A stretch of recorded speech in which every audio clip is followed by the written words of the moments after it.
les villes les plus chères du monde, encore plus chères avec la crise de la Covid-19. C'est le message surprenant qui ressort de l'analyse d'UBS sur les dernières grandes tendances immobilières à travers le monde. Il y a bien entendu des exceptions.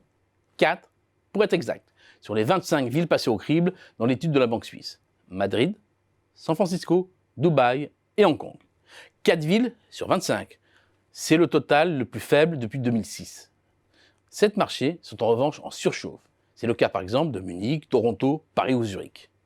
Ces chiffres peuvent surprendre au moment où le sévit la pire crise économique mondiale. Pour certains, ce n'est qu'une question de temps. Les marchés immobiliers seraient en lévitation et plus dure sera la chute dans ces grandes villes. Ce n'est pas notre scénario à Xerfi. Si les prix sont si hauts, c'est en partie parce que le monde croule sous une montagne de liquidités.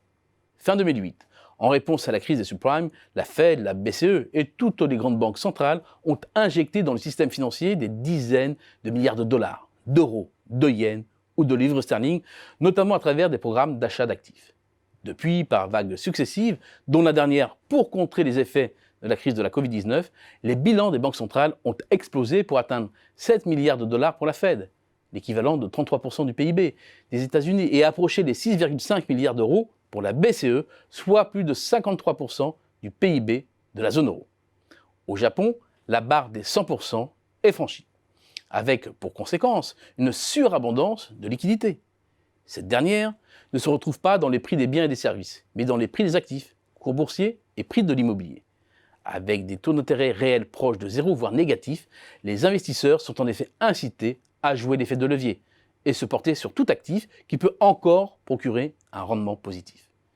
Et cette situation va durer tant que les craintes des effets déstabilisants des moins-values paralysent toute tentative de normalisation des taux d'intérêt à moyen terme. Les marchés immobiliers des grandes villes ne peuvent pas être bien entendu totalement déconnectés du contexte économique.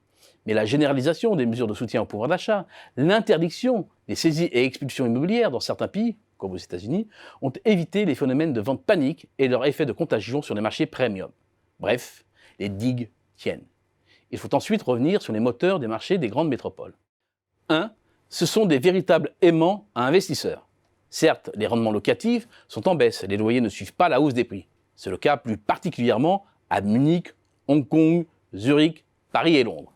Mais ce sont les espoirs de plus-value à la revente qui poussent les investisseurs et les fonds à se positionner sur ces marchés. Tant que les taux resteront bas, les risques que s'enclenche une spirale baissière sont très faibles. Ensuite, l'offre est souvent saturée et en partie figée dans les grandes métropoles. La crise de la Covid-19 pourrait certes enclencher un mouvement de transformation des bureaux en logements, mais ce sont des opérations délicates et très coûteuses. À court terme, cela peut tout au plus générer une offre supplémentaire insuffisante pour retourner le marché.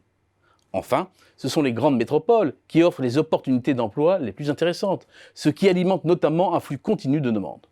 Quant aux conséquences du confinement sur l'explosion du télétravail, avec pour corollaire une fuite éventuelle des résidents des grandes villes, il ne faut pas en exagérer l'ampleur. Entre les coûts financiers et sanitaires, de la mobilité, les contraintes d'une carrière professionnelle, de scolarisation, la perte de réseau, un exode urbain massif et un rebond des zones périurbaines est peu probable. Et c'est peut-être contre-intuitif, mais la crise de la Covid-19 devrait accroître l'écart entre les grandes villes, de plus en plus chères, et la périphérie.